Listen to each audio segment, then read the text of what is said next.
Bem-vindo ao canal Sob Demanda 67. No vídeo de hoje falaremos sobre matemática financeira. A matemática financeira se preocupa em avaliar o valor do capital ao longo do tempo, onde por ação deste mesmo tempo ou período e pela taxa de juros aplicada a um capital, esse mesmo capital tenha o seu valor ajustado de tal maneira que forneça juros que inclua algum lucro e também compense taxas, inflação, riscos, formando um montante. Há no mercado dois tipos de prazo. Primeiro, um prazo exato. Segundo, o prazo comercial. No prazo exato, o ano possuirá 365 ou 366 dias, dependendo do mês de fevereiro, tendo 28 ou 29 dias. Já no comercial, o ano sempre possuirá 360 dias, porque ele se caracteriza como se todos os meses tivessem 30 dias, até mesmo o mês de fevereiro. Uma dívida contraída no dia 21 de agosto e com 15 dias para ser quitada, o boleto ele vencerá no dia 5 de setembro para o prazo exato e 6 de setembro para o prazo comercial. Taxa de juros ela é descrita pela relação entre juros e capital. A taxa ela é descrita de duas maneiras, através do percentual, o número seguido logo do símbolo de porcentagem, e a representação centesimal ou unitária, onde a taxa ao ano, essa mesma taxa, é referenciada como 0,10. Esse símbolo de porcentagem ele significa o número dividido por 100. Então, quando falamos, na verdade, 10%, estamos falando de 10 dividido por 100, que é igual a 0,10. Então, uma taxa de 10% ao ano, ela é igual a uma taxa de 0,10 ao ano. A taxa também pode ser referenciada ao dia, ao bimestre e por aí vai até ao ano. De um investimento realizado há um ano atrás, recebi R$ 240 de juros. O capital aplicado havia sido de R$ 2.000. De quanto foi a remuneração nesse caso? Simplesmente pegaremos o valor de 240, que é os juros, e iremos dividir pelos 2.000, totalizando 0,12 ou 12%. E como os juros foi referenciado ao ano, essa taxa de juros que acabamos de calcular, ela é ao ano. Ela é o rendimento desse capital ao ano, ou seja, como os juros foi dado a R$ 240 ao ano, temos uma taxa ao ano. Um outro exemplo, fiquei no vermelho no banco por um mês, devendo R$ 330. Tive de pagar de juros R$ 22,84. Qual foi a taxa de juros cobrada pelo banco? A taxa agora é referenciada ao mês, então iremos calcular os juros sobre o capital, dando uma taxa ao mês. R$ 22,84 foi quanto foi me cobrado nesse mês, pelo empréstimo de R$ 330.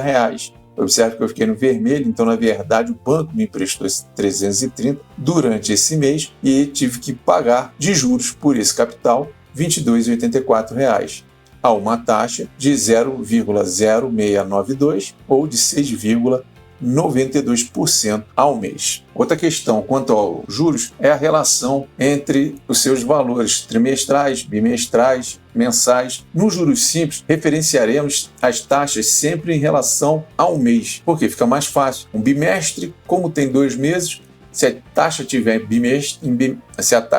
especificada como uma taxa bimestral, basta dividirmos por 2 e encontraremos a taxa mensal. Uma taxa semestral, basta dividir por 6, encontraremos a taxa mensal. Da mesma forma, mantemos todas as relações entre as taxas, não importa qual o tempo que a gente está trabalhando. Se tivermos uma taxa trimestral querendo passar para uma taxa semestral, basta usarmos a relação. Uma taxa trimestral sobre 3 é igual a taxa semestral sobre 6. E todas elas aí são iguais referenciada à taxa ao mês. Já nos juros compostos, existe um binômio, na verdade. Todas as taxas agora vão ser referenciadas à taxa anual.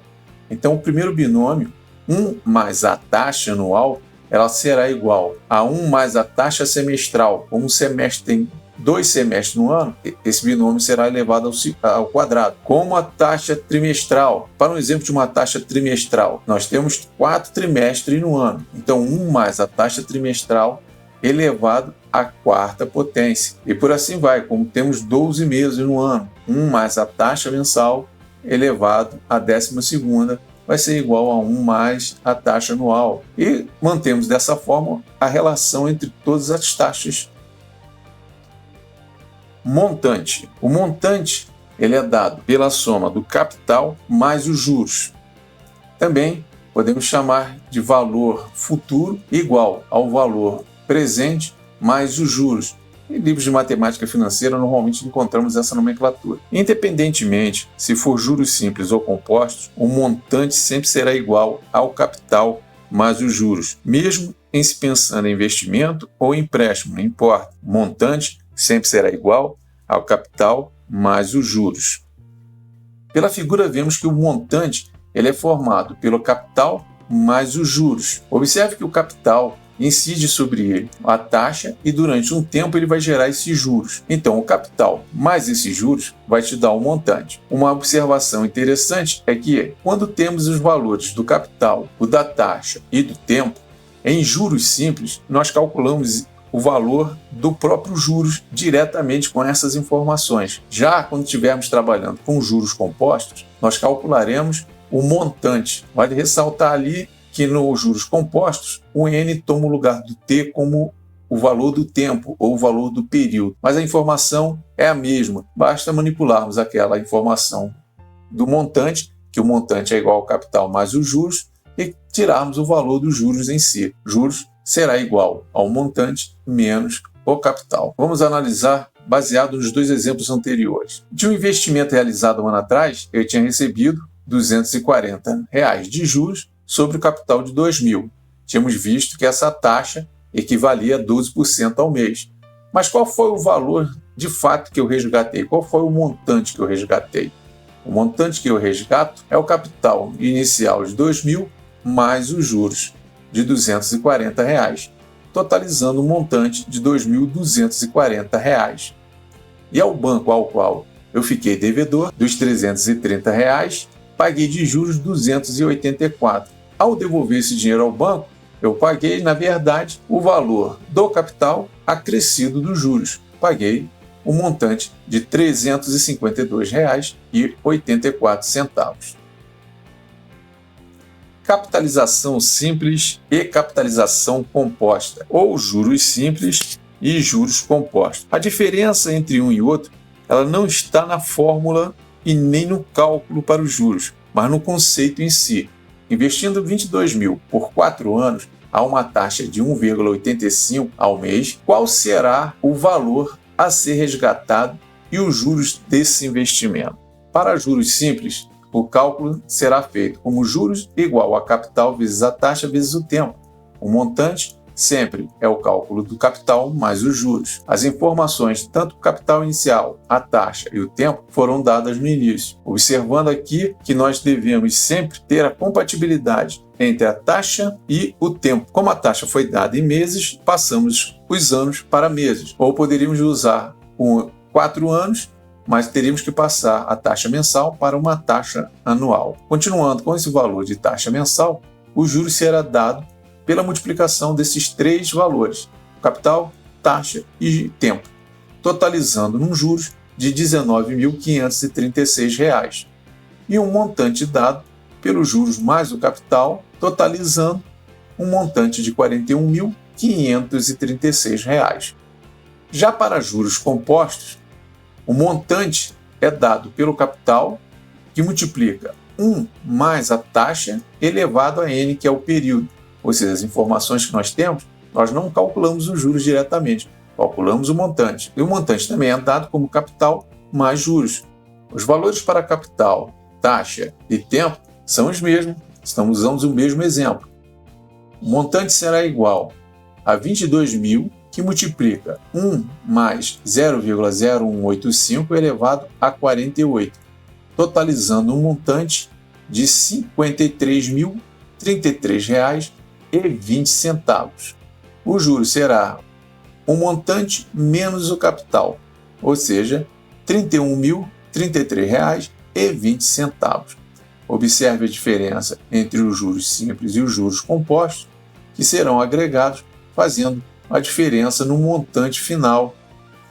Como havíamos salientado, a diferença não está em fórmula para o cálculo dos juros entre juros compostos e juros simples, mas no conceito em si. A mesma fórmula foi usada em ambos os casos para juros simples e juros compostos, mês a mês aqui na tabela. O que vemos é que no primeiro mês, nos juros simples, usamos um capital de 22 mil multiplicado pela taxa vezes o tempo, totalizando um juros de R$ 407. E esse valor ele é repetido mês após mês. Por quê? Nós temos, de fato, o capital sempre sendo considerado como o capital fixo inicial. Esse é o juros simples, onde vai totalizando sempre o mesmo valor de juros. Já em juros compostos, é o que nós chamamos de juros sobre juros. No primeiro mês, temos 22 mil vezes a taxa vezes o tempo, totalizando um juros de R$ 407. A cada mês é aplicada uma fórmula de juros simples. Você tem os juros, que vai ser igual ao capital, que multiplica a taxa e multiplica o tempo. Porém, o teu capital sempre sofre alteração, ele nunca é igual ao capital anterior. Ele está sempre acrescido dos juros do mês anterior ao mês calculado. Então, nesse mês, no 12º mês, teremos um capital de R$ 26.914,98, porque ele é a soma de todos os juros anteriores, desde o primeiro mês até o 11º mês. Somando todos, no 12º mês, temos o capital inicial de 26.914 multiplicado pela taxa vezes o tempo, dando um juros de R$ 497,93, que será utilizado para o próximo ano no somatório de R$ 26.914,98 com esses juros para poder calcular no 13º mês o novo valor de juros. E assim vai, juros sobre juros. Obrigado por assistir o vídeo até o final. Gostou do conteúdo? Por favor, deixe um joinha e inscreva-se no canal. Teremos vídeos sobre esse mesmo assunto, que será somente com exercício. Um forte abraço.